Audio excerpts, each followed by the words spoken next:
Oh. Ano pala, kailangan pala pag naka-Malaysian concept or yung Malaysian DNA, kailangan pala naka-4-pot caliper, yung mga racing boy, yung mga TRC, kailangan pala ganyan, mami, para malakas yung preno. Talaga ba? Oo nga. Tunay?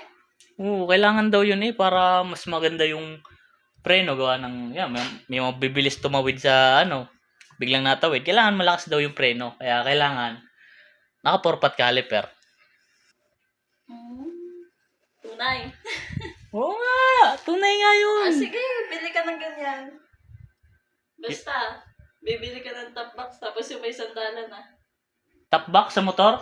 Oo, tapos may sandalan para relax naman ako pagka nabiyahe. Hindi, pero minsan yung iba ko naman tropa, sabi kahit 2-pot lang daw, kahit stock lang na caliper. Okay na daw yun, kahit hindi na magpalit ng 4-pot. Oo nga. Basta merong top box saka sandalan. Top Okay box. na yun.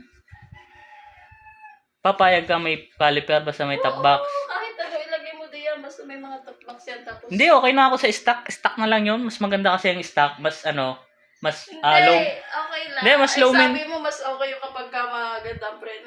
Hindi. Mas kumagat. Yung stock kasi matibay talaga siya. Kaya okay na, hindi na ako magpapalit. Okay na yun. Ano? Okay na yun, tama na.